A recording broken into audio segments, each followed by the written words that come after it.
10th class లో December prelims mains కొత్త class start అవుతుంది. ఈ నెంబర్ కి కాల్ చేసి రిజిస్టర్ అవ్వండి. లిమిటెడ్ సీట్సే ఉన్నాయి.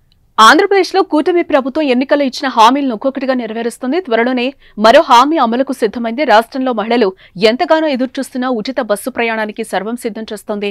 త్వరలోనే ఈ పథకాన్ని ప్రారంభించేందుకు కసరత్తు జరుగుతోంది. ఈ మేరకు అన్ని ఏర్పాట్లు జరుగుతున్నాయి. కాస్త ఆలస్యమైన పక్కగా హామీ అమలు చేయాలని చూస్తోంది. పథకం అమలయ్యాక వచ్చే సమస్యలు, ఇబ్బందులపై ఇప్పటికే ఓ కమిటీ అధ్యయనం చేసి ప్రభుత్వానికి నివేదిక అందించింది. ఈ నివేదిక ప్రకారం ప్రభుత్వం చర్యలు చేపడుతోంది. మహిళలకు ఉచిత బస్సు ప్రయాణం పథకం అమలు చేస్తే ప్రయాణికుల సంఖ్య విపరీతంగా పెరుగుతుందని అధికారులు అంచనా వేశారు. రోజుకు సగటున దాదాపు 10 లక్షల మంది వరకు ప్రయాణికుల సంఖ్య పెరిగే అవకాశం ఉందని తెలిపారు. దీంతో ఇప్పుడున్న బస్సులకి అదనంగా మరో 2000 బస్సులు అవసరమవుతాయని నివేదికలో వెల్లడించారు. అదే సమయంలో సిబ్బంది కూడా ముఖ్యమన్నారు. దాదాపు 11,500 మంది సిబ్బందిని నియమించాలని ప్రభుత్వానికి సూచించారు.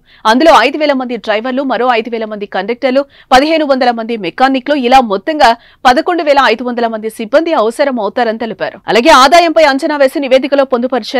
ఏ బస్సులకు డిమాండ్ ఉంటుందనే వివరాలతో ప్రభుత్వానికి నివేదిక అందించారు. ఇక ఈ పథకాన్ని అధ్యయనం చేసేందుకు ఇతర రాష్ట్రాల్లో అమల్లో ఉన్న ఫ్రీ బస్సు ప్రయాణం తీరును అధికారులు పరిశీలించనున్నారు. దీనిపై రవాణా శాఖ మంత్రి మండిపల్లి రాంప్రసాద్ రెడ్డి ఆధ్వర్యంలో రీసెంట్ గా ఏర్పాటు చేసిన మంత్రివర్గ ఉపసంఘం అధికారులు ఇచ్చిన నివేదికను చూసి ఇతర రాష్ట్రాల ఫ్రీ బస్సు పథకం తీరును పరిశీలించనుంది. ప్రస్తుతం ఆర్టీసీ నుంచి రోజువారీ రాబడి 16 కోట్ల నుంచి 17 కోట్ల వరకు వస్తోంది. అందులో మహిళా ప్రయాణికుల నుంచి దాదాపు 6 నుంచి 7 కోట్లు. మరి ఫ్రీ బస్ ప్రయాణం అమల్లోకి వస్తే ఆ రాబడి మరి రాదు. అంతేకాకుండా నెలకు సగటున 200 కోట్ల ఆర్టీసీ కోల్పోయే అవకాశం కూడా కనిపిస్తోంది. ముందుగా సంక్రాంతి నుంచి అమలు చేయాలని ప్రభుత్వం భావించినప్పటికీ కొన్ని కారణాలతో కొన్ని రోజులు ఆగాలని ఆలోచన చేస్తున్నట్టుగా సమాచారం.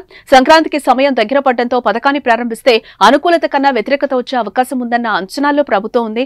అన్ని ఆలోచించిన తర్వాతనే నిర్ణయం తీసుకోవాలని భావిస్తున్నట్లుగా తెలియవచ్చింది. ప్రధానంగా ఈ ఉచిత బస్సు అమలవుతున్న కర్ణాటక, తెలంగాణలో ఎదురవుతున్న ఇబ్బందులను కూడా పరిగణలోనికి తీసుకోవాలని ప్రభుత్వం భావిస్తోంది. ఉచిత బస్సు హామీతో ఆర్టీసీ ఆదాయానికి భారీగా గండిపడి ప్రభుత్వానికి గుదిబండగా మారే అవకాశం ఉంది. అలాగే ఆటో డ్రైవర్ల నుండి తీవ్ర వ్యతిరేకత వ్యక్తం కానుంది.